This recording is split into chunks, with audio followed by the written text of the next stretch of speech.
ٹھیک نہیں ہے۔ انہوں نے اس کا ہاتھ تھام کر واپسی کے لیے قدم بڑھا دیے تو اس کا موڈ آف ہو گیا۔ تمام راستہ کچھ نہیں بولی اور ہوٹل کے رہائشی کمرے میں آتے ہی تکیے میں منہ چھپا کر لیٹ گئی۔ کیا ہو گیا ہے؟ ڈاکٹر عرفان نے اس کا کندھا ہلایا تو وہ روٹھے لہجے میں بولی، میں سو رہی ہوں۔ میں سونے دوں گا تب نہ۔ نہیں کرے عفان۔ وہ ان کے ہاتھ جھٹکنے لگی تو انہوں نے اس کی کلائیاں تھام لیں، چیزیں بیگ میں ڈالنے لگی اور اسی شام اوہ تم روٹھی ہوئی بالکل اچھی نہیں لگتی۔ جی نہیں، میں ہر روپ میں اچھی لگتی ہوں۔ رابعہ نے خود پسندی کا مظاہرہ کیا۔ واقعی میں ایسے ہی تو نہیں تم پر فدا ہوا؟ انہوں نے شوق نظروں سے اسے دیکھتے ہوئے گدگدایا تو وہ کھلکھلاتی ہوئی بیٹھ کے دوسرے کونے پر چلی گئی، پھر کونی کھڑی کر کے ہتھیلی پر چہرہ ٹکا کر پوچھنے لگی، آپ نے بہانہ کیوں کیا؟ بہانہ؟ وہ سمجھے نہیں تو انہی کے انداز میں بولی، طبیعت ٹھیک نہیں، جب واپس چلو، کیا ہوا؟ اچھے بھلے تو ہیں؟ تمہیں دیکھ کر اچھا ہو جاتا ہوں۔ انہوں نے بات گھمائی، وہاں بھی تمہیں ساتھ تھی؟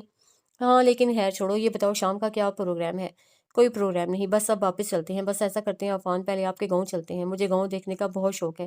اس سے کہا تو ڈاکٹر عرفان فوراً بولے، نہیں ابھی گاؤں نہیں جانا۔ کیوں؟ راستے میں تو پڑتا ہے، ایک دو دن وہاں ٹھہر جائیں گے۔ ابھی نہیں، انہوں نے پھر منع کیا تو وہ ضد سے بولی، کیوں ابھی نہیں؟ کہ آپ کے ماں باپ ناراض ہوں گے؟ یہی سمجھ لو۔ وہ کہہ کر اٹھ کھڑے ہوئے۔ آپ نے تو کہا تھا، وہ ان کی بات یاد دلانے جا رہی تھی کہ وہ بول پڑے، ٹھیک کہا تھا میں نے، اور ناراض میرے ماں باپ نہیں، برادری والی ہیں۔ میرے ماں باپ کو انہیں منانے میں کچھ وقت لگے گا، اور اس وقت سے پہلے ہمارا جانا ٹھیک نہیں ہے۔ خود تمہیں برا لگے گا کہ تمہیں دیکھ کر کوئی خوش نہیں ہوا۔ ہاں لیکن بس کوئی لیکن میکن نہیں، چلو تیاری کرو، آج ہی واپس چلتے ہیں۔ انہوں نے ٹوک کر کہا تو وہ بے دلی سے اٹھتے ہوئے بولی، کچھ مزہ نہیں آیا۔ ڈاکٹر عرفان نے خاموشی اختیار کر لی تو وہ سمجھ گئی کہ انہیں برا لگا ہے، پھر بھی انجان سے بن کر اپنی چیزیں بیگ میں ڈالنے لگی اور اسی شام 7 بجے کی فلائٹ سے وہ دونوں کراچی پہنچ گئے۔ آپا کو فون کر کے بتا دو کہ ہم آ گئے ہیں، ڈاکٹر عرفان نے اسے اپنی بڑی بہن کو فون کرنے کو کہا تو وہ صوفے پر گرتے ہوئے بولی، میں تھک گئی ہوں، آپ خود کر لیں۔ اور جو انہوں نے ابھی اپنے ہاں بلا لیا تب؟ نہیں بھائی، ابھی تو میں کہیں نہیں جاؤں گی، اسی لیے میں نے تمہیں فون کرنے کو کہا ہے، کیونکہ وہ میرا کوئی عذر نہیں سنیں گی اور کہیں گی بس فوراً آ جاؤ۔ انہوں نے کہا تو وہ ناگواری سے بولی، زبردستی ہے کیا؟ ہاں وہ میری سب سے بڑی آپا ہے، میں ان کی کوئی بات نہیں ٹال سکتا۔ وہ کہہ کر بیڈ روم میں چلے گئے تو اسے کچھ دیر سوچا، پھر ٹیلی فون سیٹ قریب کھینچ کر بڑی آپا کے نمبر ڈائل کرنے لگی۔ دوسری طرف بڑی آپا کی بیٹی سمیرا نے فون اٹھایا تھا۔ کون سمیرا؟ میں رابعہ ہوں۔ اسے کہا تو سمیرا خوش ہو کر بولی، ہائے مامی، السلام علیکم، کہاں ہیں آپ؟ یہی میرا مطلب ہے، ہم لوگ ابھی آئے ہیں۔ اس نے بتایا تو سمیرا نے اور زیادہ خوشی کا اظہار کیا، سچ؟ میں امی کو بتاتی ہوں۔ ہاں، اور انہیں میرا سلام کہہ دینا۔ اس کا بڑی آپا سے بات کرنے کا موڈ نہیں تھا، اس لیے فوراً سلسلہ منقطع کر دیا اور پھر امی کے گھر کے نمبر ڈائل کر کے آرام سے وہیں صوفے پر نیم دراز ہو گئی۔ ہیلو، کچھ دیر بعد سونی کی آواز آئی تھی۔ ہیلو سونی، کیسی ہو؟ اللہ باجی کہاں ہیں آپ؟ میں اتنی بور ہو گئی ہوں، سونی نے کہا تو وہ ہنستے ہوئے بولی، آہستہ آہستہ عادی ہو جاؤ گی۔ کب آ رہی ہیں آپ؟ صبح دیکھو، صبح آؤں گی تمہارے پاس، اس نے کہا تو سونی خوش ہو کر بولی، ہائے اب مجھے رات بھر نیند نہیں آئے گی۔ اچھا امی ابو کیسے ہیں؟ سب ٹھیک ہیں۔ اور وہ بیگم افندی کی بہو؟ اس سے فائقہ سے ناراضی کی بنا پر اس کا نام نہیں لیا اور سونی سمجھی نہیں، کون؟ ارے ایک ہی تو بہو ہے ان کی۔ کن کی؟ سونی الجھی۔ اف کس قدر احمق ہو تم، میں فائقہ کی بات کر رہی ہوں، کیسی ہے وہ؟ اس نے جھنجھلا کر کہا تو سونی روٹھے لہجے میں بولی، آپ ہی یہاں نہیں ہیں، آپ کے جانے کے اگلے روز وہ بھی لندن چلی گئی تھی۔ اچھا جبھی تو بور ہو رہی ہو، اور وہ آئے گی کب؟ اسے فائقہ کو سوچتے ہوئے پوچھا۔ پتہ نہیں، امی سے بات کرواؤں؟ سونی نے لاعلمی کا اظہار کر کے پوچھا، تبھی شور کی آواز سن کر وہ گلاس وال سے باہر نظر ڈال کر بولی، اچھا سونی میں صبح آؤں گی، سب کو سلام کہنا۔ اس کے ساتھ ہی ریسیور رکھ کر اٹھ کھڑی ہوئی اور ڈاکٹر عرفان کی بڑی آپا کو بچوں سمیت آتے دیکھ کر بڑبڑائی تھی، انہیں اس وقت ضرور آنا تھا۔ آ گئی دلہن؟ ماشاء اللہ۔ بڑی آپا نے اسے گلے لگا کر پیار کیا۔ السلام علیکم مامی۔ سمیرا اور عفت باری باری اس کے گلے لگیں۔ عفان کہاں ہے؟ بڑی آپا نے پوچھا۔ شاور لے رہے ہیں، آپ بیٹھے، میں انہیں بتاتی ہوں۔ وہ انہیں بیٹھنے کا کہہ کر جانے لگی کہ وہ اسے روک کر بولی، آ جائے گا، تم بیٹھو ہمارے پاس۔ کیسی ہیں آپ؟ اسے بیٹھتے ہوئے پوچھا۔ ٹھیک ہوں، اچھا ہوا تم لوگ آ گئے، انہوں نے جواب کے ساتھ کہا، تبھی عفان آ گئے۔ السلام علیکم آپا۔ خوش رہو، ابھی دلہن کا فون آیا تھا تو مجھ سے رہا نہیں گیا، بچیاں بھی اپنی مامی سے ملنے کو بے چین ہو گئیں۔ بڑی آپا نے کہا تو عفان دونوں بھانجوں کو دیکھ کر بولے، صرف مامی سے؟ جی، ہم نے انہیں ٹھیک سے دیکھا کب تھا، فوراً ہی تو آپ چلے گئے تھے۔ اب دیکھ لیا نا، چلو جاؤ چائے بناؤ۔ عفان دونوں بھانجیوں کو اٹھا کر خود بیٹھ گئے تو وہ بھی اٹھ کر ان دونوں کے لیے کچن میں آ گئی۔ آپ کیوں آ گئی مامی؟ ابھی تو تھکی ہوئی آئی ہیں، سمیرا نے اسے دیکھ کر کہا۔ ہاں تھکن تو ہے، اور چائے پینے سے ہی دور ہوگی۔ وہ اسٹول کھینچ کر آرام سے بیٹھ گئی۔ سمیرا نے کیتلی میں چائے پانی ڈال کر چولہے پر رکھا اور عفت ٹرے میں کپ سے جانے لگی۔ وہ ان دونوں سے نظریں ہٹا کر کچن کا جائزہ لینے لگی۔ مامی، سمیرا اسے پکار کر پوچھنے لگی، وہ آپ کی بہن کی بھی تو شادی ہوئی تھی، وہ کہاں ہے؟ لندن، اس نے مختصر جواب دیا۔ ہیں، وہ شادی ہو کر لندن چلی گئی؟ عفت نے شوق سے پوچھا۔ نہیں، ہنی مون پر گئی ہے، آ جائے گی۔ آپ کہاں کہاں گئیں؟ دونوں بہنوں کو وہ بہت اچھی لگ رہی تھی، لیے دیے انداز کے باوجود مریض سوات وغیرہ، اور واپسی میں نے عفان سے کہا بھی کہ ان کے گاؤں سے ہوتے ہوئے چلتے ہیں، لیکن وہ نہیں مانے۔ اسے بتایا تو سمیرہ فوراً بولی، اچھا ہوا نہیں گئیں۔ کیوں؟ اس کے پوچھنے پر سمیرہ نے سر پٹا کر عفت کو دیکھا تو وہ کہنے لگی، اس کا مطلب ہے آپ وہاں بور ہوتی ہیں کیونکہ وہاں شہر جیسی سہولتیں تو ہے نہیں۔ تو مجھے کون سا وہاں بہت سے دن رہنا تھا، تمہارے نانا نانی سے مل کر آ جاتے۔ نانا نانی خود آپ سے ملنے آئیں گے، اور ہاں بڑے ماموں بھی امریکہ سے آنے والے ہیں، سمیرہ نے خوش ہو کر بتایا۔ اچھا کب؟ اسے سرسری سا پوچھا تھا۔ اگلے مہینے کا کہا ہے، دیکھے کب آتے ہیں، سمیرہ بتا کر چائے دم کرنے لگی تو وہ اٹھ کھڑی ہوئی۔ میری چائے ابھی مت ڈالنا۔ کیوں؟ میں پہلے شاور لوں گی، وہ کہہ کر کچن سے نکل آئی تھی۔ ہر سطر پر بیگم آفندی کی پیشانی پر لکیروں کا اضافہ ہو رہا تھا، اور اسی حساب سے ان کا تنفر بڑھتا جا رہا تھا، اور آخری 2 لائنوں سے پہلے ہی انہوں نے خط کے ٹکڑے ٹکڑے کر دیے اور دانت پیس کر گالیوں کی صورت اپنا تنفر باہر نکالنا چاہتی تھیں کہ فون کی بیل نے ان کی توجہ اپنی طرف کھینچ لی۔ ہیلو، خاصی جارحانہ انداز میں انہوں نے ریسیور اٹھایا تھا۔ سلامتی بھیجنا تو نہیں چاہتا لیکن عادت سے مجبور ہوں۔ السلام علیکم۔ آپ کون؟ بیگم آفندی نے آواز اور لہجے کو سوچتے ہوئے پوچھا۔ آہا، آپ! ادھر سے تمسخرانہ ہنسی پر وہ بری طرح سلگ گئیں، لیکن بہت ضبط سے بولیں، دیکھیے مسٹر، اگر آپ کو رانگ نمبر پر بات کرنے کا شوق ہے تو پلیز کوئی اور نمبر ڈائل کریں۔ 1 منٹ، یہ آفندی ہاؤس ہے؟ ادھر جیسے وہ ایک دم سنجیدہ ہو گیا۔ جی، آپ کو کس سے بات کرنی ہے؟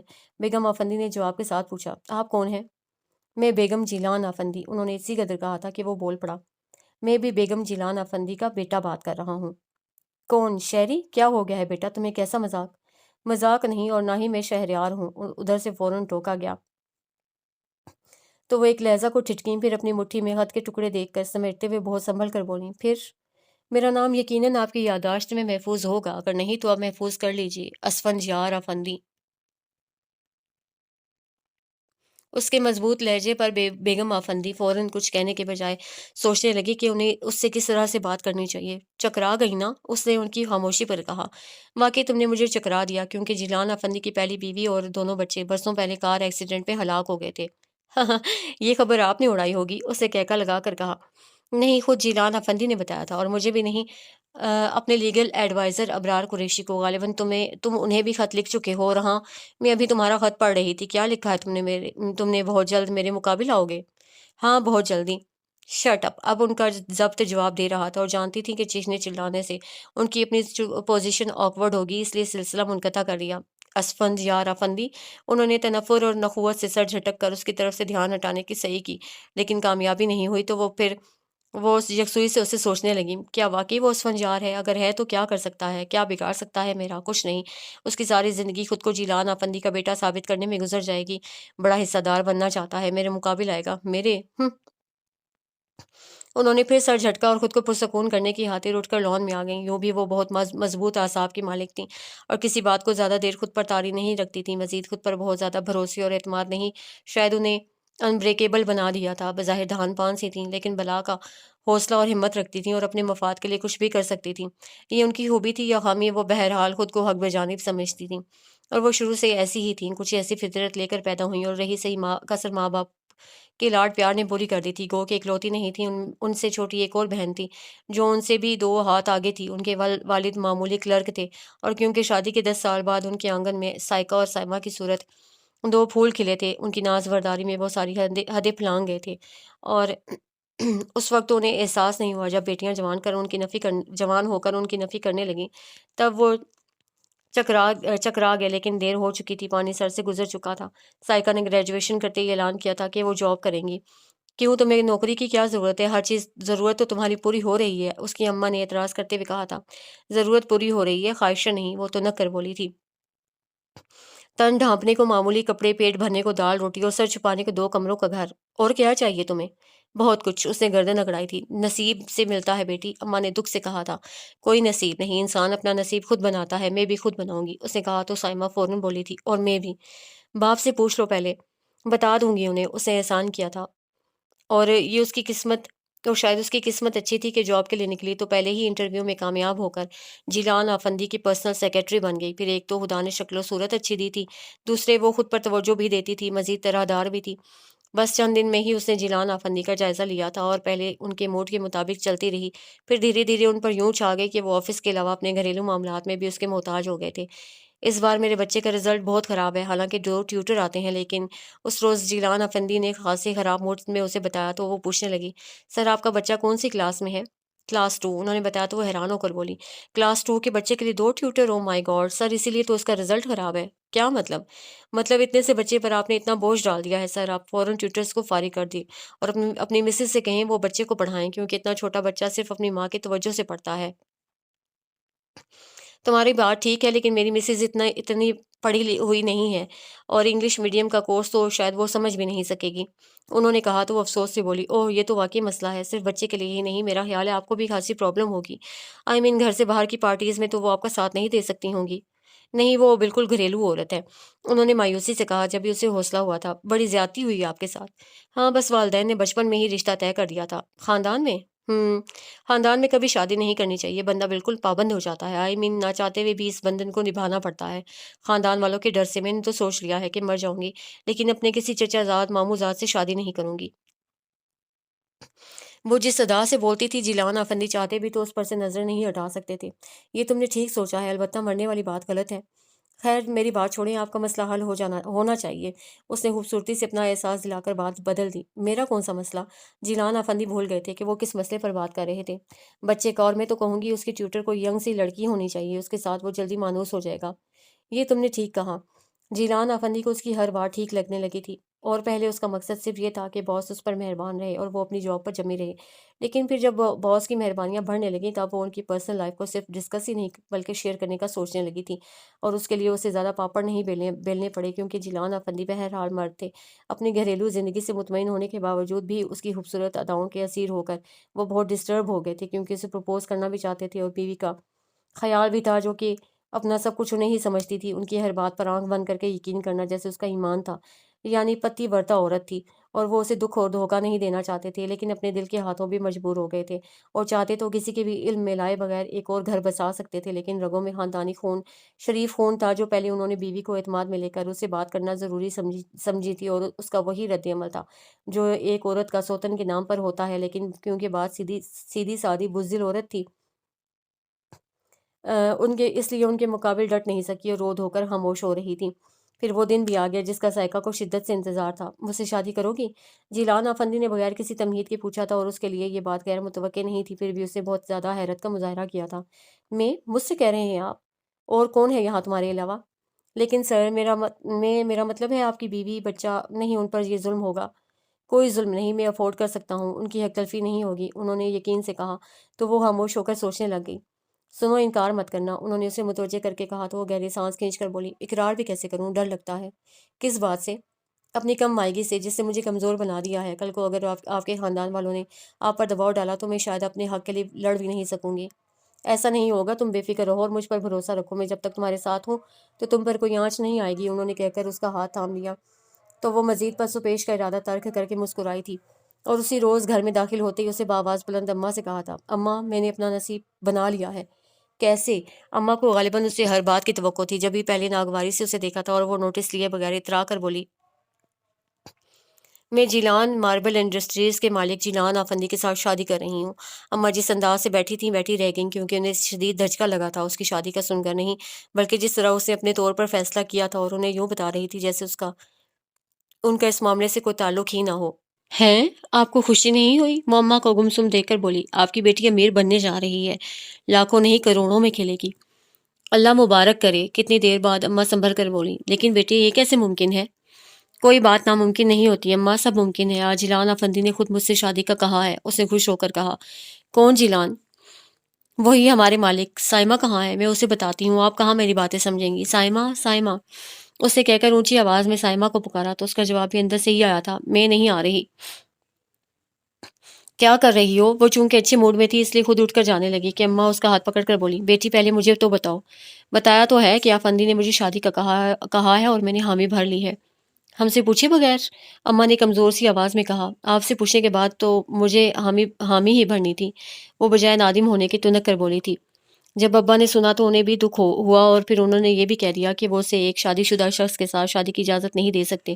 اسے اجازت کی کب ضرورت تھی، بلکہ شاید وہ چاہتی ہی یہی تھی کہ اماں ابا